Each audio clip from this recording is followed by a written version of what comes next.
saya ingin bertanya, apakah yang mengikuti perjamuan harus orang yang sudah menerima kebenaran firman Tuhan? Atau orang lain pun bisa mengikuti perjamuan kudus? Silakan Pak Pendeta. Baiklah, terima kasih untuk pertanyaannya.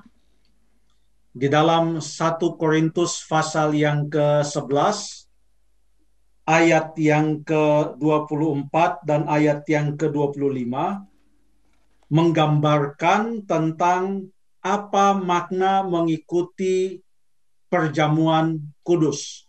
Khususnya menerangkan tentang makna roti dan anggur yang diminum pada saat upacara perjamuan kudus. Ayat 24, sesudah ia mengucap syukur atasnya, ia memecah-mecahkan roti dan berkata, inilah tubuhku yang diserahkan bagi kamu, perbuatlah ini menjadi peringatan akan aku. Ayat 25, demikian juga ia mengambil cawan sesudah makan, lalu berkata, cawan ini adalah perjanjian baru yang dimeteraikan oleh darahku. Perbuatlah ini setiap kali kamu meminumnya menjadi peringatan akan aku. Ayat 26, sebab setiap kali kamu makan roti ini dan minum cawan ini, kamu memberitakan kematian Tuhan sampai ia datang. Dengan kata lain, yang boleh mengikuti perjamuan kudus adalah mereka yang percaya kepada Yesus Kristus, dan bahwa oleh kematiannya mereka boleh mendapatkan keselamatan bila mana mereka percaya kepadanya. Namun kita tidak bisa berdiri di pintu gereja lalu kemudian setiap yang masuk kita tanya, kamu mau ikut perjamuan? Kamu percaya kepada Yesus? Betul-betul? Bagaimana ya? Saya agak percaya sedikit tapi kamu tidak boleh ikut. Tidak ada yang bertugas seperti itu. Mengapa?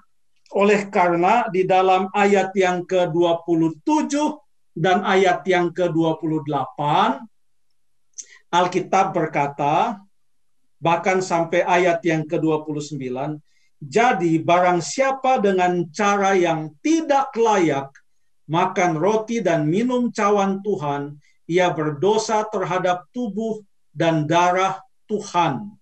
Kalau dia mengikut itu hanya untuk bermain-main atau hanya bukan dengan iman dan punya tujuan-tujuan yang lain. Ayat yang ke-28, kalau begitu bagaimana kita bisa mengetahuinya?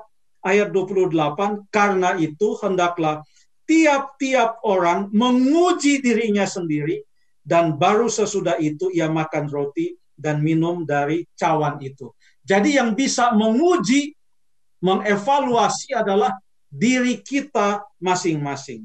Ayat yang ke-29, karena barang siapa makan dan minum tanpa mengakui tubuh Tuhan, ia mendatangkan hukuman atas dirinya.